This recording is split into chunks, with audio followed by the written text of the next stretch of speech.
کبھی ہم بھی تم میں بھی چاہ تھی، کبھی ہم بھی تم میں بھی راہ تھی، کبھی ہم بھی تم بھی تھے آشنا، تمہیں یاد ہو کہ نہ یاد ہو۔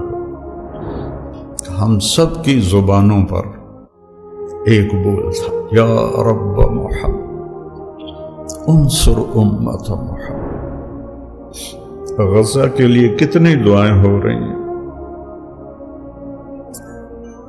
کتنے معصوم بچے ذبح ہو گئے، کتنے بوڑھے جو شہید ہو گئے وہ تو مزے میں چلے گئے، لیکن جو زخمی ہو گئے، معذور ہو گئے، ماں باپ مر گئے، خیموں میں پڑے۔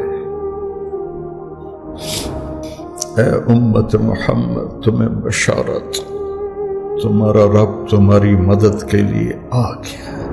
علماء کی کمی کوئی نہیں ہے، نہ مدارس کی کمی ہے، لیکن رجال کوئی نہیں ہے کہ ہم نے اس دنیا کو چھوڑنے سے پہلے ایسے لوگ تیار کرنے ہیں جن کا اللہ سے تعلق مضبوط ہو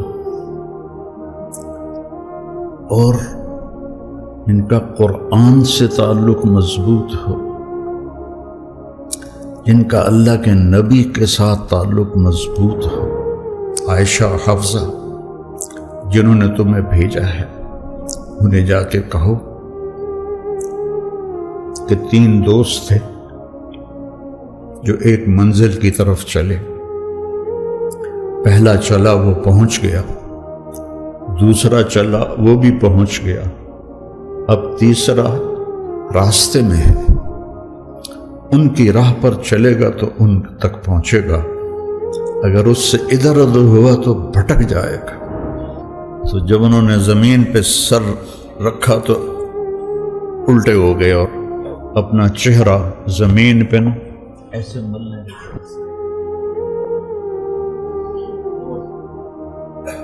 کہنے لگے، ویل لک ولأمک یا عمر ان لم یغفر لک ربک۔ میرا عاصم کہا کرتا تھا کہ بابا، اللہ کے اس نبی کے اس بول میں کتنی تسلی ہے، لیس علی ابیک کرب بعد اليوم، بیٹی آج تیرے باپ کے کرب کا آخری دن ہے، آخری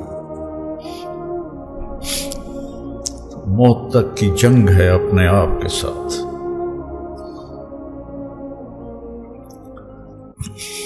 اس میں راحتوں کو قربان کرنا پڑتا ہے، اپنی ذات کو یاد رکھنا پڑتا ہے۔ جب ہم اللہ کی بارگاہ میں پیش، اللہ ہم سے کہے شابہ، سبحان، کیا بات۔ بسم اللہ الرحمن الرحیم، والصلاة والسلام علی رسولہ الکریم وعلی آلہ واصحابہ اجمعین، اما بعد۔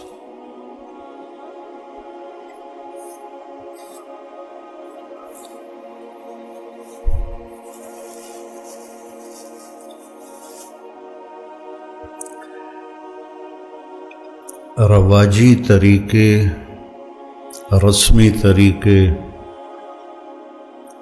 ان پر چلنا آسان ہوتا ہے، چل جو رہے ہوتے، لیکن نئے راستے تلاش کرنا، منزل کو متعین کرنا، پھر اس پر اپنے آپ کو کھپانا، یہ مشکل کام ہے، آسان نہیں ہے۔ انبیاء سب سے زیادہ مشکل میں ڈالے گئے کہ ما سمعنا بہذا فی آبائنا الاولین، یہ تم کیا بات کر رہے ہو، ہم نے تو پہلے کبھی نہیں سنی، ہمارے باپ دادے نے بھی یہ کبھی نہیں کیا، تو یہ تم وجدنا علیہا آباءنا لہا عابدین، ہمارے باپ دادے جو کر رہے تھے ہم وہی کریں گے، تم یہ کیا لے کر آ گئے ہو؟ تو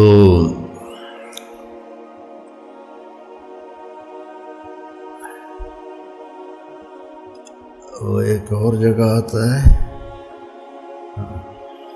اَإِذَا مِتْنَا وَكُنَّا تُرَابًا وَعِظَامًا أَإِنَّا لَمَبْعُوثُونَ أَوَآبَاؤُنَا الْأَوَّلُونَ۔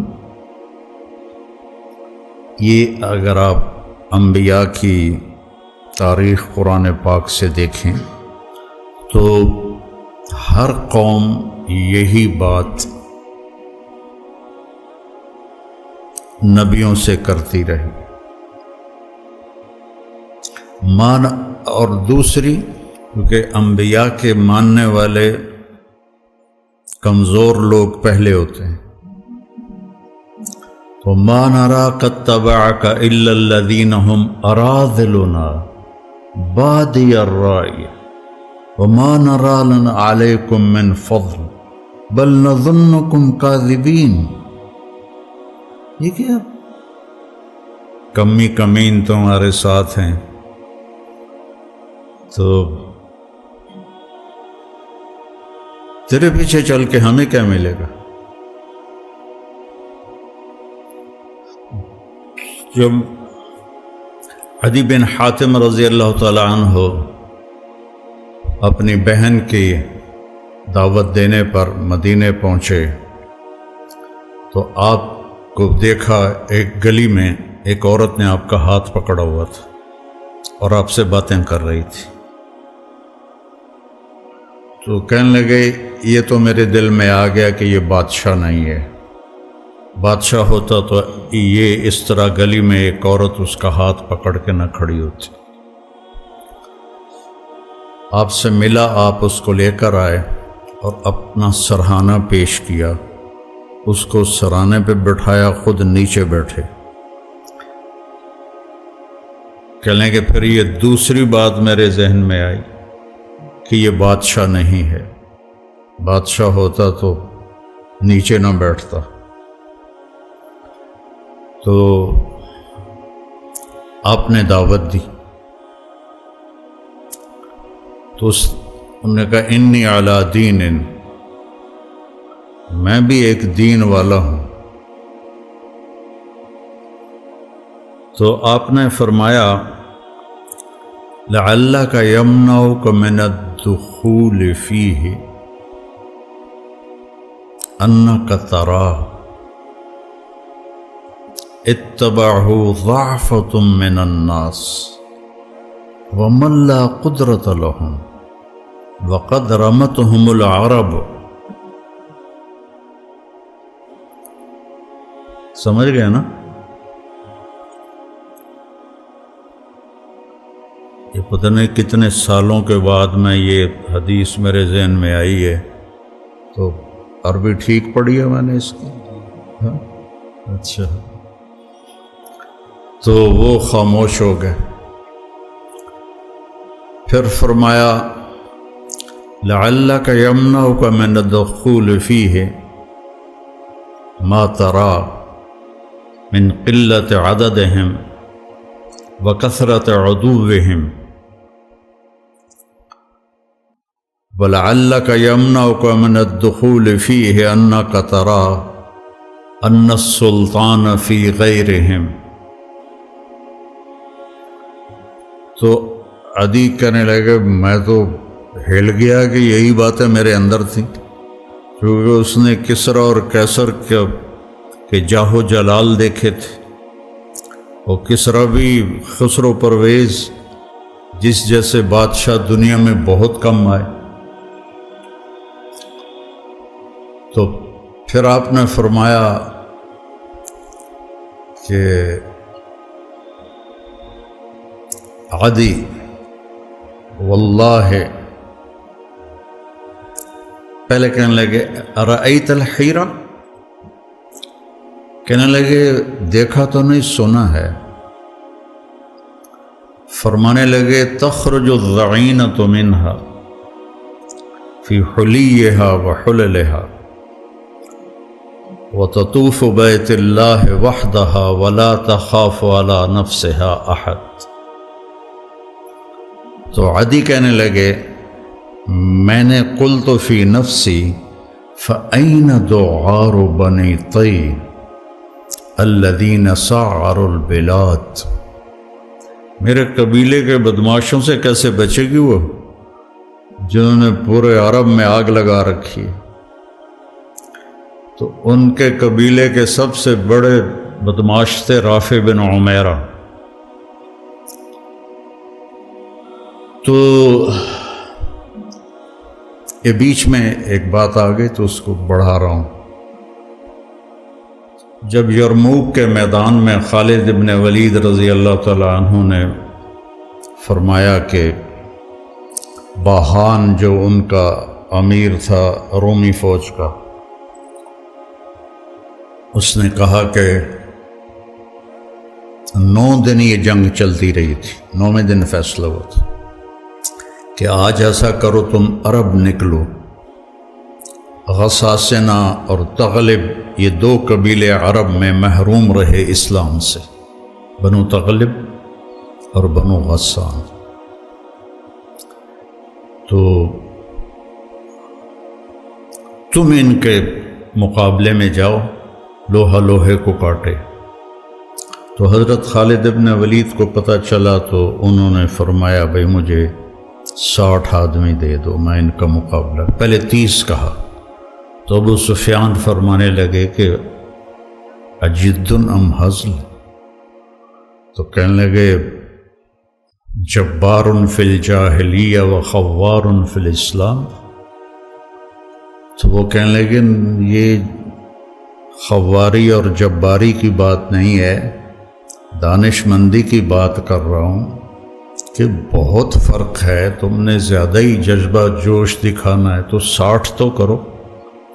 اب ابو سفیان کہہ رہا 60 تو کرو۔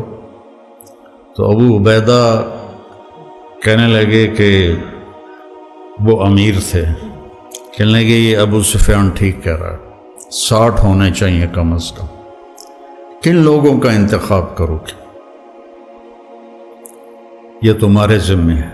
کم اس لشکر میں ایسے لوگوں کو جانتا ہوں کہ جب وہ اللہ کے سامنے ایسے ہاتھ اٹھاتے ہیں تو ان کے ہاتھ کبھی خالی نہیں آتے۔ تو انہوں نے فرمایا پھر چن لو۔ تو انہوں نے سب سے جو پہلا نام لیا وہ تھا این فضل بن العباس، اور دوسرا نام لیا این عمرو التمیمی، اور تیسرا نام لیا این رافع بن عمیرہ الطائی، جو بنو طے کا سب سے بڑا بدماش تھا۔ اس کے بارے میں خالد بن ولید یہ فرما رہے ہیں کہ یہ ان لوگوں میں سے ہے جب ایسے کرتا ہے خالی نہیں، کبھی ہم بھی تم میں بھی چاہت تھی، کبھی ہم بھی تم میں بھی راحت تھی، کبھی ہم بھی تم بھی تھے آشنا، تمہیں یاد ہو کہ نہ یاد ہو۔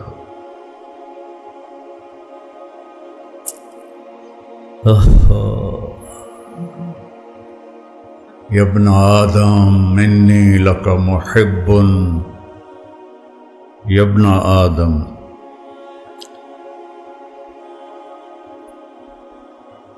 یا ایھا الذین آمنوا نہیں، یا ابن آدم انی لک محب فبحقی علیک کن لی محبا۔ تو وہاں سے تو یہ ندا آج بھی ہے، کبھی ہم بھی تم میں بھی چاہت تھی، کبھی ہم بھی تم میں بھی راحت تھی، کبھی ہم بھی تم بھی تھے آشنا، تمہیں یاد ہو کہ نہ یاد ہو۔ وہ پھر باتیں ادھر ادھر ہو رہی ہیں۔ پہلا لشکر جو شام میں داخل ہوا وہ عمرو بن عاص کا تھا رضی اللہ عنہ، 8000 کا دستہ تھا ان کا۔ تو انہیں پتہ نہیں تھا اور روم تیاری کر کے بیٹھے تھے۔ وہ 1,00,000 کا لشکر جرجیس ان کا سردار تھا، انہوں نے دفعتاً حملہ کیا اور 1,00,000 اور 8,000، تو انہوں نے ان کو چاروں طرف سے گھیر لیا۔ تو واثلہ بن اسقع رضی اللہ تعالیٰ عنہ یہ اصحاب صفہ میں سے تھے پہلے۔ وہ کہتے ہیں کہ ہمیں رجز بھول گئے۔ عرب لڑائی میں جو شعر پڑھتے تھے انہیں رجز کہتے تھے، کہ ہمیں رجز بھول گئے اور ہم نے سمجھا ہا ہن المحشر اليوم، آج یہیں ہماری قبریں بنیں گی، اور ما کان قولنا الا ان یا رب محمد انصر امت محمد۔ ہم سب کی زبانوں پر ایک بول تھا، یا رب محمد انصر امت محمد۔ وہ بیت اللہ کی 40 منٹ کی دعائیں نہیں تھیں، اور 30 لاکھ کے مجمع کی آہ و بکا نہیں تھی، ایک لفظ یا رب محمد انصر امت محمد۔ عبداللہ بن عمر بھی اس لشکر میں تھے۔ فرماتے ہیں کہ جب زوال ہوا اور سورج ڈھلا تو میری نظر پڑی آسمان پر، تو ان فرجت فی السماء فرجۃ، میں نے دیکھا آسمان پھٹ گیا، وخرجت منها خیول شہب، اور شہابی رنگ کے گھوڑے جن کے اوپر سوار اور ان کے سفید عمامے، وَيَقُودُهُمْ فارس، اور ان کے آگے ایک سوار، سب کے ہاتھوں میں نیزے۔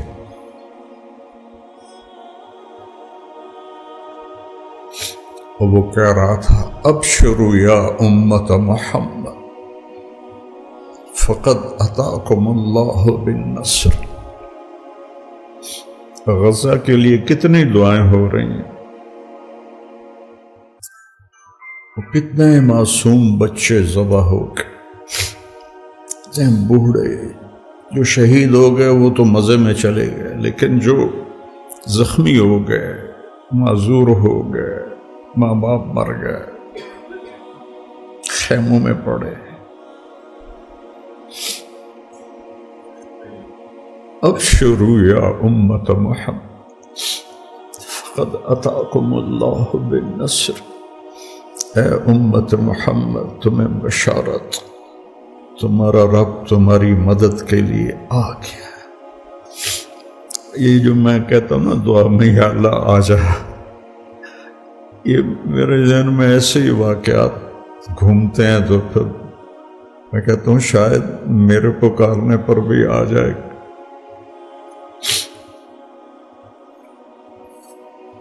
اس کے بغیر تو کام نہیں چلے۔ تو فرماتے ہیں وہ ایسے آئے اور ہمارے سروں پر آ کے غائب ہو گئے، اور تھوڑی دیر کے بعد پورے روم کا لشکر پیٹ پھیر کے بھاگ رہا تھا، اور حضرت عمرو بن عاص نے اعلان کیا کہ کوئی پیچھا نہ کرے، کہ ہم بہت تھوڑے ہیں، کوئی پیچھا نہ کرے۔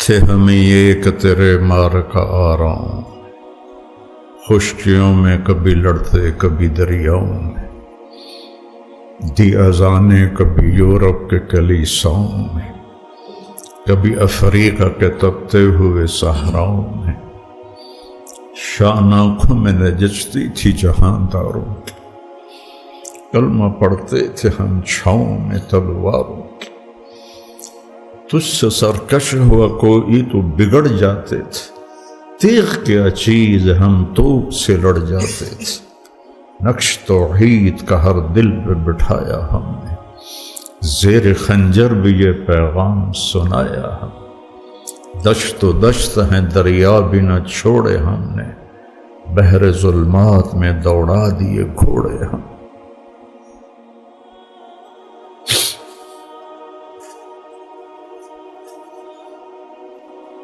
قصے ہی رہ گئے، کہانیاں رہ گئیں۔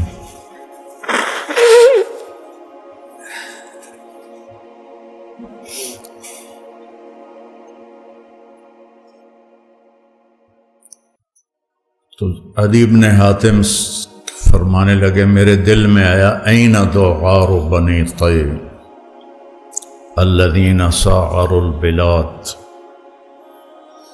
تو پھر یہ بتا رہا ہوں کہ وہ دوغار کیسا بنا۔ ایک واقعہ اور یاد آ گئے، جب یرموک میں سارے اکٹھے ہو گئے روم، تو حضرت خالد اور ایاز بن غنم یہ عراق میں لڑ رہے تھے، دو لشکر۔ تو حضرت ابوبکر صدیق نے خالد بن ولید سے فرمایا کہ تم فوراً شام پہنچو اور وہاں لشکر کی کمان سنبھالو۔ تو ایک صحرا تھا، 1 ہفتے کا سفر، دوسرا راستہ جو تھا چلتا ہوا وہ 21 دن کا تھا۔ تو خالد بن ولید نے فرمایا کہ میں صحرا پار کروں گا۔ تو سب نے کہا ہلاک ہو جائیں گے۔ کہنے لگے جس لشکر میں رافع ابن عمیرہ ہو وہ ہلاک نہیں ہوتا، جس لشکر میں رافع ابن عمیرہ ہو وہ ہلاک نہیں ہوتا۔ پار کر گئے۔ پھر آپ نے فرمایا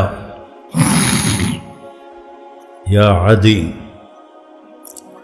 واللہ لتفتحن کنوز کسریٰ۔ تو عدی نے تو کسریٰ کا جاہ و جلال دیکھا تھا اور مدینے کے فقراء دیکھ رہا تھا، صحابہ صفہ، تو وہ ہضم نہ ہوا۔ کہنے لگے اکسریٰ بن ہرمز، کس کسریٰ کی بات کر رہے ہو؟ روٹی کے ٹکڑے کو بھی کسریٰ کہتے ہیں، کس کی بات کر رہے ہو؟ اکسریٰ بن ہرمز، ہرمز کا بیٹا کسریٰ؟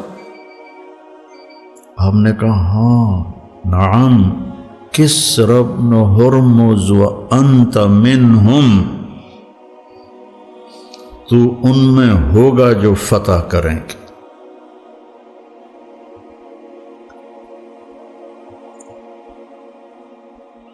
حضرت عمر کے زمانے میں جب قصر ابیض کا گھیرا کیا تو عدی بن حاتم نے کہا اللہ اکبر صدق اللہ ورسولہ۔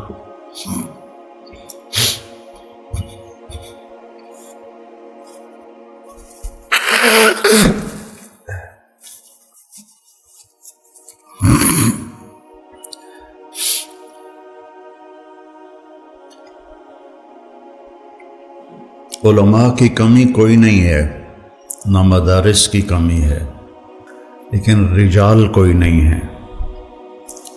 اس میں مدارس بانجھ ہیں، خانقاہیں بانجھ ہیں، تبلیغ بانجھ ہے، زوال کا شکار ہیں بری طرح۔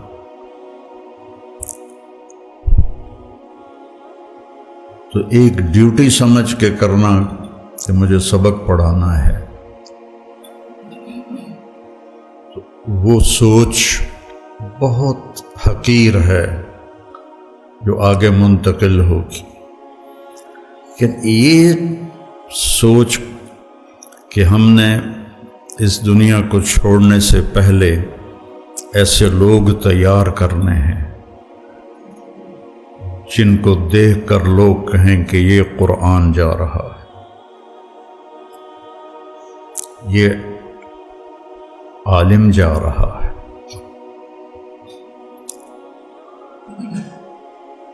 اب یہ اللہ کی مدد کے بغیر تو ہو نہیں سکتا۔ ایسا تو نہیں ہے کہ ہمارے پاس کوئی ایسے سکرو ہیں یا مشین ہے جس سے ہم ایسے نسل تیار کر لیں گے۔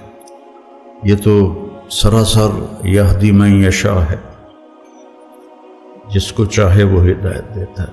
آپ سب خوش قسمت ہیں، آپ کے اساتذہ، کہ اللہ نے آپ کو ایک انتہائی اعلیٰ ترین مصروفیت عطا فرمائی۔ مدارست العلم ساعۃ خیر من احیاء لیلۃ القدر عند الحجر الاسود۔ یہ بھی آج کوئی 20 سال بعد یاد آئی۔ مدارست العلم ساعۃ، ابو ہریرہ کی روایت، خیر من احیاء لیلۃ القدر عند الحجر الاسود۔ اتنی بڑی محنت میں اللہ نے لگایا ہے، آپ خوش قسمت ہیں۔ لیکن ایک رواجی طرز پہ چل کے زندگی گزار دینا اور ایک ایسا کچھ کرنا کہ کچھ آدمی کر کے جائے۔ میں اپنے کیمسٹری کے استاد تھے سلیم صاحب رحمۃ اللہ علیہ، وہ مجھے اضافی ٹائم دیتے تھے،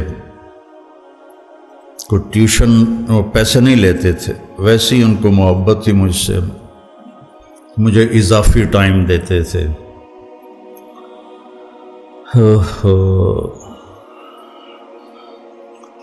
تو اس دن میں نے ہلکے سبز رنگ کی پتلون پہنی ہوئی تھی اور اوپر جو شرٹ تھی میری وہ بھی ہلکے سبز رنگ کی تھی، اس پر نقش و نگار تھے، اور یہ بھورے رنگ کی میرے ہاتھ میں تھی ڈائری لکھنے، نوٹس لکھنے کے لیے۔ تو چونکہ مجھے پڑھنے کا شوق نہیں تھا تو وہ ماں باپ بھی پیچھے لگے ہوئے تھے، ان کا تعلق تھا والدین سے، تو لہذا وہ بھی، تو غالباً وہ مجھے ترغیب دے رہے تھے کہ پڑھیا کر، ڈاکٹر بن۔ تو میں اٹھ رہا تھا، تو اٹھتے اٹھتے میں وہاں تک پہنچا جہاں یہ کیمرہ ہے۔ تو میں نے پیچھے مڑ کے کہا، استاد جی، سر، ان کو سر کہتے تھے، سر دنیا میں ایک دفعہ آئے ہیں، کوئی ایسا کام کر کے جائیں کہ دنیا یاد رکھے۔ مطلب ڈاکٹر تو بہت پھر رہے ہیں۔ تو ان دنوں راشد منہاس تھے ایک پائلٹ، جنہوں نے وہ بنگالی 71 میں طیارے کو اغوا کر کے لے جا رہا تھا، تو انہوں نے اس کے اوپر جمپ مارا تو وہ طیارہ گرا، وہ شہید ہو گئے، تو ان کو نشان حیدر ملا۔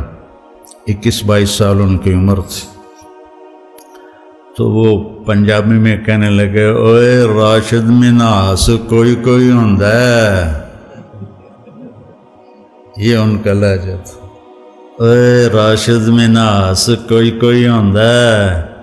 تو میں ایک دم مایوسی میں چلا گیا، میں نے کہا تو ٹھیک کہہ رہے ہیں، میرا تو کام گانے سننا، فلمیں دیکھنا، فضولیات لایانی، تو راشد منہاس تو کوئی کوئی ہوتا ہے۔ تو اللہ تعالیٰ نے پتہ نہیں کسی کی دعا لگی یا اللہ نے اپنا فضل فرمایا، اسی کا فضل ہے۔ اللہ تعالیٰ نے ایسا میرے ساتھ نظام چلایا کہ میں قیامت تک بھی سجدے میں پڑا رہوں تو اس کا حق ادا نہیں ہو سکتا۔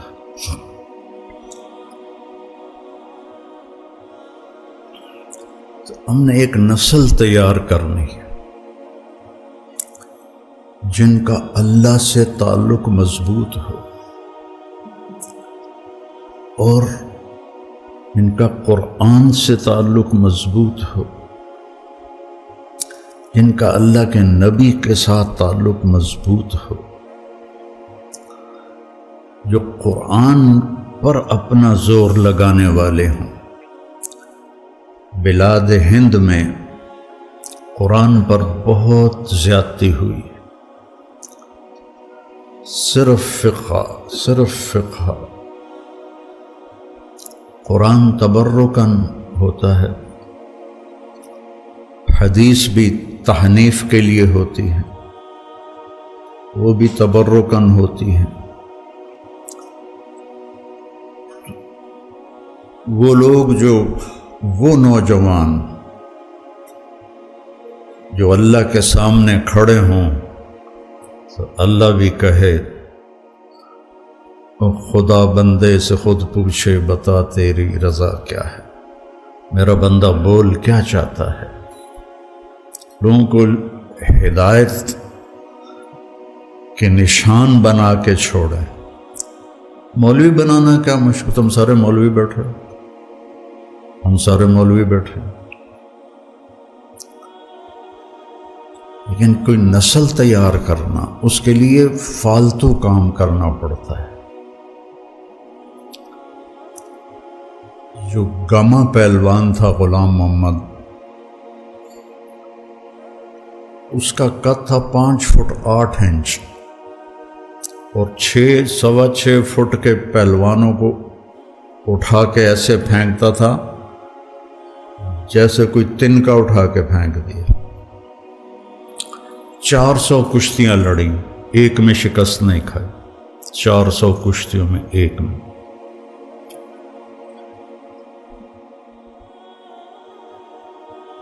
5000 وہ ڈنڈ نکالتا تھا، اور 5000 وہ بیٹھ کے نکالتا تھا، اور 3000 ڈنڈ نکالتا تھا کمر پہ وزن رکھ کے۔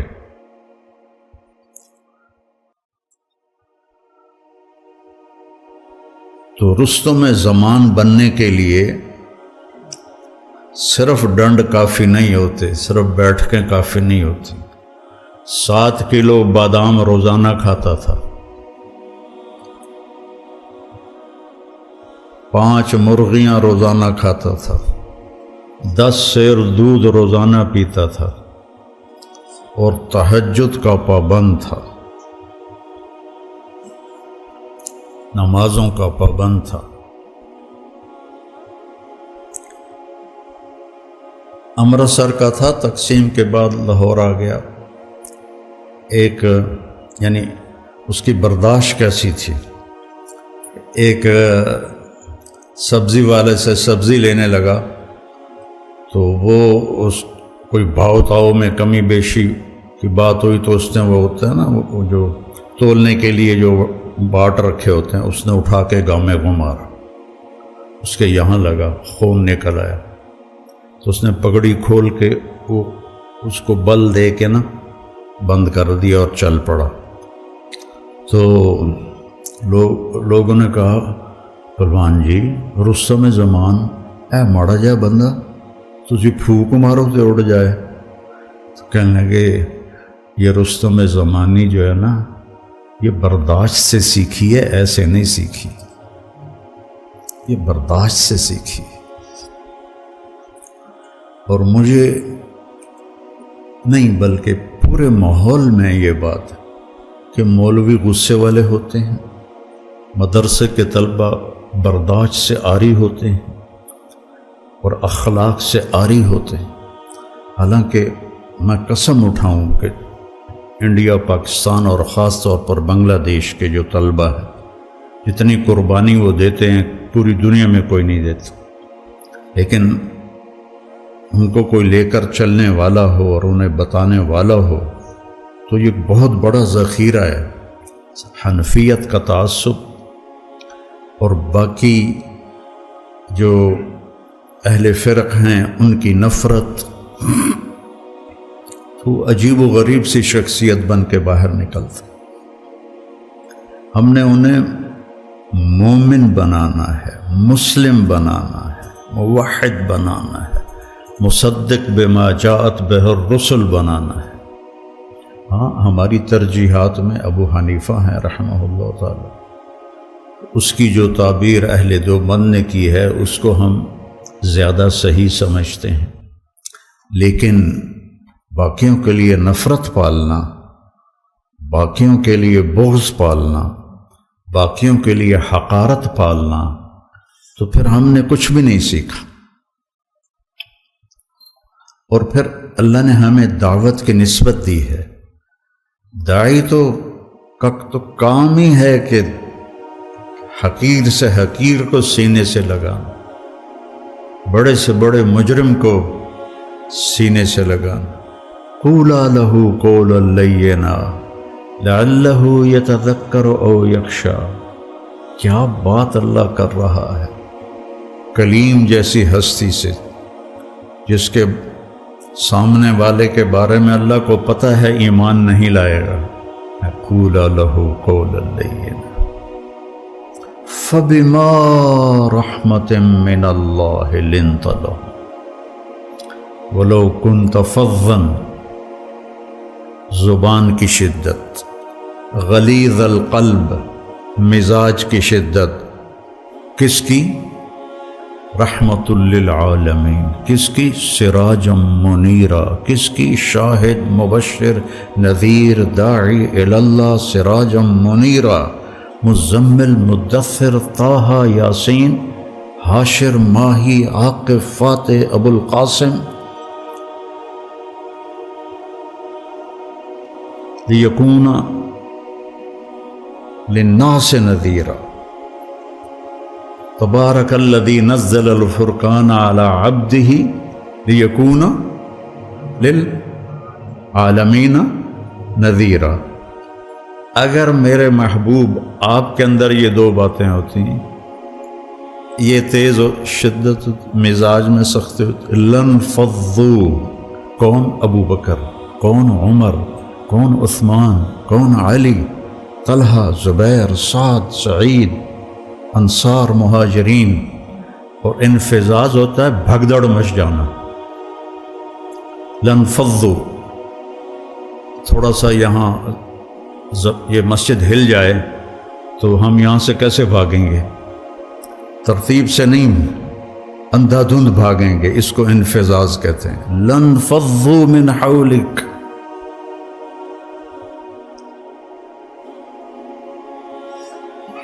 تو میرے عزیزو،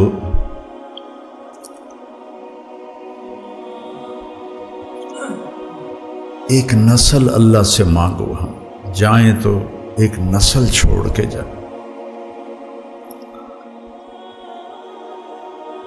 ابو بکر سارے نہیں بن سکے، عمر سارے نہیں بن سکے، زیادہ کرنا پڑتا ہے، پھر جا کر اللہ ایسے مقام عطا فرماتا ہے۔ فتوحات ہو گئیں، کیسر و کسرا ٹوٹ گئے، خزانے آئے، کسرا کا تخت تاقدیس 140 ہاتھ لمبا، 110 ہاتھ چوڑا، 1 ایکڑ کے قریب، اور اس میں 1000 سونے کے گنبد لگے ہوئے تھے، اور 1,40,000 چاندی کی میخیں لگی ہوئی تھیں، اور اس کا 2.5 من کا وزنی تاج جو لٹکا ہوتا تھا وہ اس میں سر دے کے بیٹھتا تھا۔ یہ سب مدینے میں آیا ہے۔ تو صحابہ کون؟ 10 مبشرہ مشورہ کرنے لگے، عمر کو اب اپنا طریقہ بدلنا چاہیے، اللہ نے اتنی سہولت دے دی، کوئی خادم رکھے، چھنے ہوئے آٹے کی روٹی کھائے اور کپڑے اچھے پہنے، بڑے بڑے وفود آتے ہیں،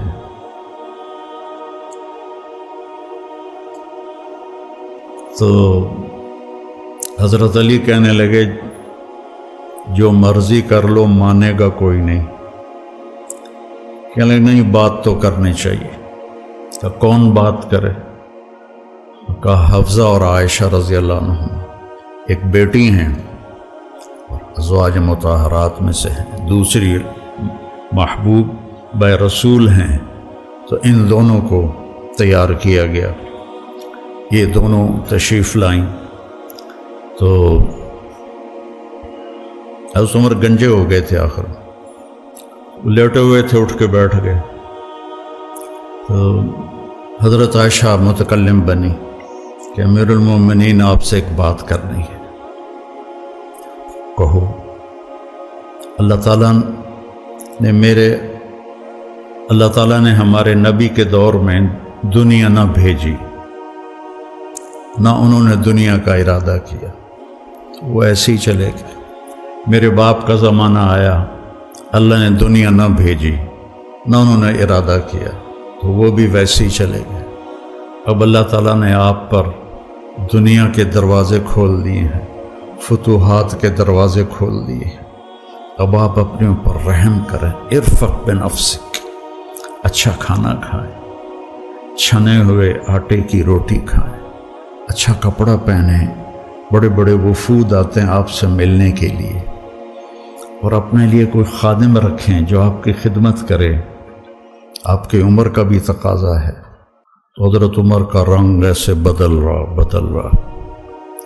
جب حضرت عائشہ نے بات ختم کی تو کہنے لگے مجھے بتاؤ تمہیں کس نے بھیجا ہے؟ کہنے لگیں کوئی ہاں نہ کرو گے تو ہم بتائیں گے، ویسے تو نہیں بتائیں گے۔ فرمانے لگے اگر مجھے بتا دو نا تو میں مار مار کے ان کے چہرے لہو لہان کر دوں۔ تو پھر وہ رو پڑے، پھر کہنے لگے حفصہ تو گھر والی ہے نا؟ اچھا تو بتا، اللہ کے نبی نے دن میں کبھی 2 دفعہ کھانا کھایا؟ صبح کھایا تو شام نہیں کھایا، شام کھایا تو صبح نہیں کھایا۔ کہنے لگے اللہم نعم۔ کیا تجھے یاد ہے تیرے گھر میں نبی کا بستر کیا تھا؟ ایک بوریا تھا جس کو تو دوہرا کر کے بچھاتی تھی۔ ایک رات تو نے اس کی ایک تہہ اور لگا دی۔ تو آپ نے پوچھا حفصہ میرا بستر بدل دیا ہے؟ کہ نہیں یا رسول اللہ، وہی ہے، ایک تہہ اور لگا دی تاکہ آپ کے لیے نرم ہو جائے، کہ اسے واپس اسی طرح کر دے، مجھے رات کو اٹھنے میں مشکل پیش آئی۔ حفصہ تجھے یاد ہے ایک دفعہ تو نے کھانا ایک تپائی پہ رکھ کے دیا تھا، تو اللہ کے نبی نے اٹھا کے زمین پہ رکھا تھا اور فرمایا تھا میں جیسے غلام کھاتے ہیں میں ایسے کھاؤں گا۔ اور تجھے یاد ہے اللہ کے نبی کے پاس ایک ہی جوڑا ہوتا تھا اور اس کو خود دھوتے تھے، اور بلال آ کر کہتے تھے کہ یا رسول اللہ الصلاۃ، تو آپ فرماتے تھے بلال میرے کپڑے خشک نہیں ہوئے۔ نماز لیٹ ہو جاتی تھی کہ دوسرا جوڑا نہیں ہوتا تھا۔ کہنے لگے جی ہاں۔ کیا تجھے یاد ہے کہ ایک دفعہ جوڑا بھی نہیں تھا اور آپ نے ایک انصاری عورت سے چادر منگوائی تھی اور وہ لپیٹ کر جا کے نماز پڑھائی تھی، وہ تمہیں یاد ہے؟ کہنے لگے جی ہاں۔ زارو قطار رونے لگے۔ فرمایا عائشہ حفصہ جنہوں نے تمہیں بھیجا ہے انہیں جا کے کہو کہ 3 دوست تھے جو ایک منزل کی طرف چلے، پہلا چلا وہ پہنچ گیا، دوسرا چلا وہ بھی پہنچ گیا، اب تیسرا راستے میں ہے، ان کی راہ پر چلے گا تو ان تک پہنچے گا، اگر اس سے ادھر ادھر ہوا تو بھٹک جائے گا۔ والذی نفسی بیدہ لأکرہن نفسی علی ما انا علیہ، اس ذات کی قسم جس کے قبضے میں میری جان، میں اپنی جان کو اسی طرح کھپاؤں گا جس پر میں ہوں، یہاں تک کہ میرا اللہ مجھے میرے ساتھیوں سے ملا تھا۔ جب خنجر لگا اور امید کوئی نہ رہی بچنے کی تو آپ نے عبداللہ بن عمر کو بلایا اور فرمایا کہ جاؤ اماں عائشہ سے کہو کہ عمر امیر المومنین نہ کہنا، اب میں امیر المومنین نہیں ہوں۔ عمر اپنے ساتھیوں کے پڑوس میں قبر کی جگہ چاہتا ہے۔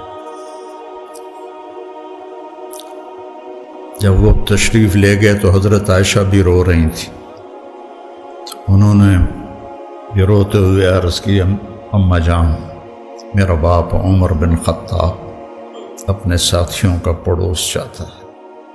تو حضرت عائشہ پھر رونے لگی کہ یہ جگہ تو میں نے اپنے لیے رکھی ہوئی تھی کہ میں اپنے باپ اور خامد کے ساتھ میری قبر بن جائے، لیکن عمر مجھ سے زیادہ حقدار ہے، مرحبا بہ۔ جب وہ آئے تو ان کو حضرت عمر کو بتایا کہ اجازت ہو گئی ہے۔ کہا نہیں بیٹا، ہو سکتا ہے میرے شرم میں اجازت دی ہو، جب میں مر جاؤں اور میرا جنازہ لے کے دروازے پر پہنچو تو دروازہ پر جنازہ رکھ دینا اور پھر اندر جا کے دوبارہ اجازت لینا، اس وقت اجازت ملے تو اندر لے جانا، ورنہ مجھے بقیع میں دفن کر دے۔ تو حضرت علی اور حضرت حسن آئے تو گھبراہٹ دیکھی تو حضرت علی نے فرمایا موت سے ڈر گئے ہو؟ تو سنو، نہیں موت سے نہیں، ما بعد الموت سے ڈر رہا۔ تو کون ہے؟ لو کان بعدی نبی لکان، بول لکان عمر۔ کہہ رہے موت نہیں، موت کے بعد سے ڈر رہا۔ تو حضرت علی نے فرمایا نہ ڈرو، میں گواہی دیتا ہوں، میں نے اپنے نبی سے سنا کہ سیدہ کہول اہل الجنت ابو بکر و عمر۔ تو حضرت عمر کہنے لگے حشر کے دن گواہی لو؟ فرمایا میں بھی دوں گا، میرا بیٹا حسن بھی دیکھ ساتھ۔ وہ تشریف لے گئے، پیچھے موت کے آثار نظر آئے تو ان کا گود میں سر تھا بیٹے کی، عبداللہ بن عمر کی۔ تو کہنے لگے ضعنی علی الارض، مجھے زمین پر ڈال دو۔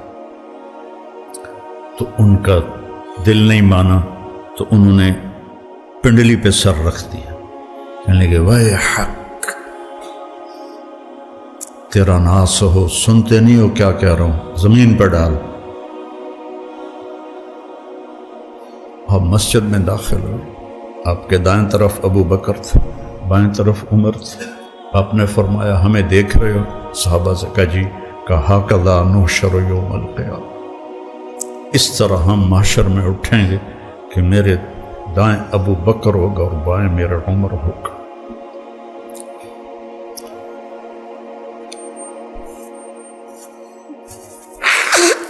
آپ نے حضرت حفصہ کو طلاق دی تو اللہ کا فرشتہ آیا کہ میرے عمر کو تکلیف ہوگی، رجوع کرو، رجوع کرو۔ اپنے نبی کی منشا کے خلاف اللہ نے فیصلہ دیا کہ میرے عمر کو تکلیف ہوگی، رجوع کرو۔ تو آپ نے رجوع فرمایا۔ تو جب انہوں نے زمین پہ سر رکھا تو الٹے ہو گئے اور اپنا چہرہ زمین پہ ایسے ملنے لگے۔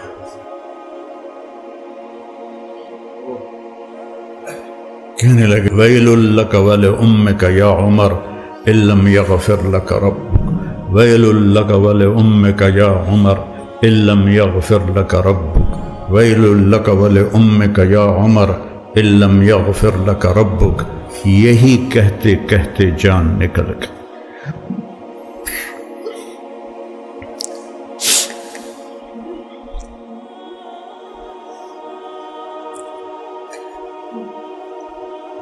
تو برٹن رسل نے کہا، جو ایک دہریہ تھا، انگریز مفکر، اگر ایک عمر اور ہوتا تو پوری دنیا میں اسلام پھیل جاتا، اور سارے صحابہ مرید تھے اور یہ مراد تھے۔ اعز الاسلام باحد العمرین وبعمر بن الخطاب خاصۃ۔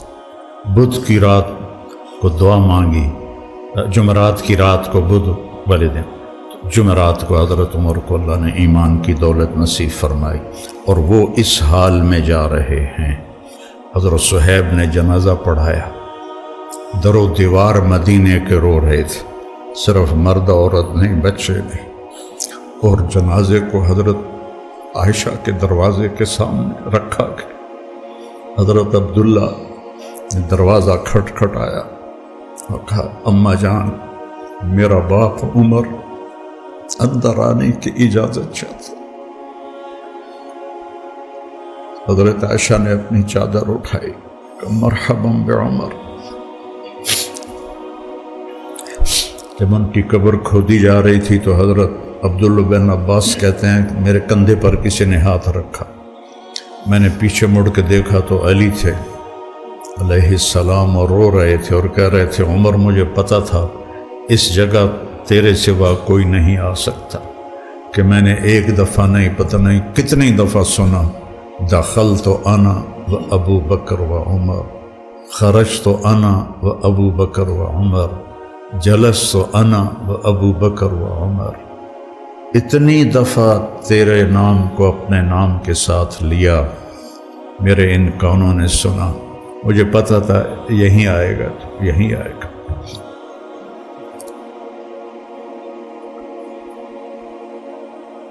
صحابہ تو سارے معزز و محترم ہیں، لیکن جنہوں نے اپنے آپ کو کچھ کھپایا، وہ پھر آج ہم ان کا ذکر کر کے رو رہے ہیں،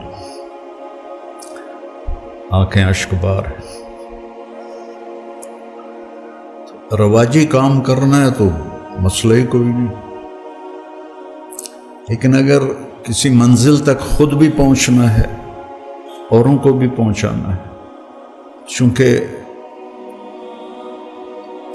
جب آدمی دوسروں پر محنت کر رہا ہوتا ہے تو عام طور پر اپنی طرف سے نظر ہٹ جاتی ہے، فلاں بچے کی یہ شکایت ہے، فلاں بچے کی یہ شکایت ہے، فلاں بچے کی یہ کمی ہے، فلاں بچے کی یہ کمی ہے۔ اب یہ ایک انتظامی چیز ہے، اس کو کرنا پڑتا ہے، لیکن آدمی اپنی کمیاں بھول جاتا ہے۔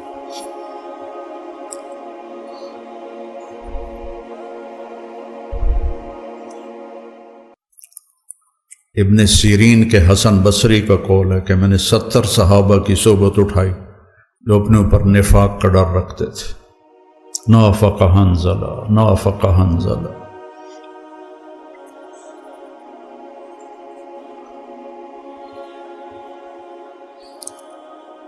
تو میرے عزیزو،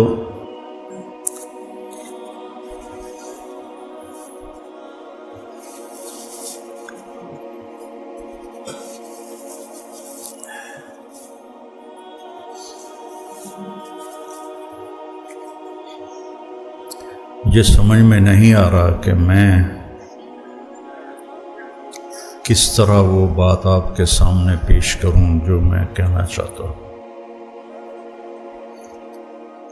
ایک دفعہ زندگی ملی ہے، میرا عاصم کہا کرتا تھا کہ بابا، اللہ کے اس نبی کے اس بول میں کتنی تسلی ہے، لیس علی ابیک کرب بعد الیوم، بیٹی آج تیرے باپ کے کرب کا آخری دن ہے، آخری موت تک کی جنگ ہے اپنے آپ کے ساتھ۔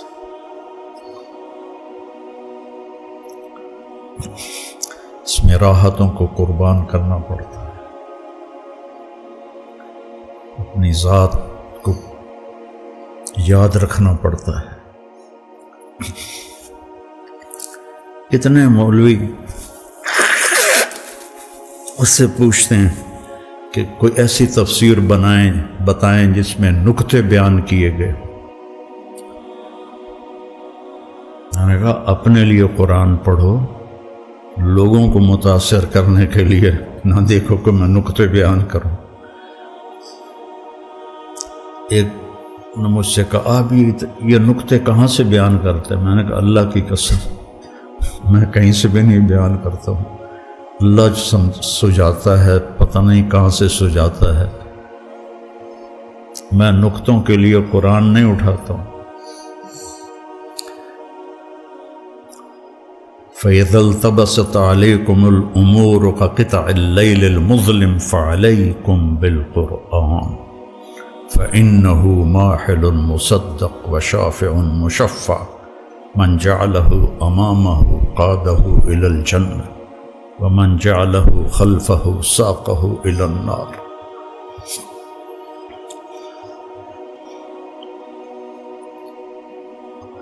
اللہ آپ سب بچوں کو قبول فرمائے۔ میں تو اب 70 سال سے بھی آگے چلا گیا ہوں، تو نہ جانے بلا لے پیا کس گھڑی، اب تو زندگی کے اس حصے میں سے گاڑی گزر رہی ہے کہ نہ جانے بلا لے پیا کس گھڑی، تو کیا کیا کرے گی اری دن کے دن۔ تو آپ میرا سرمایہ ہیں، یہ سارے استاد، آپ بھی اب سارے استاد ہو، اس طرح دنیا سے جاؤ کہ اللہ راضی۔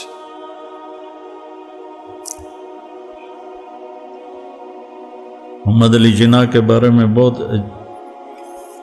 رحمت اللہ علیہ،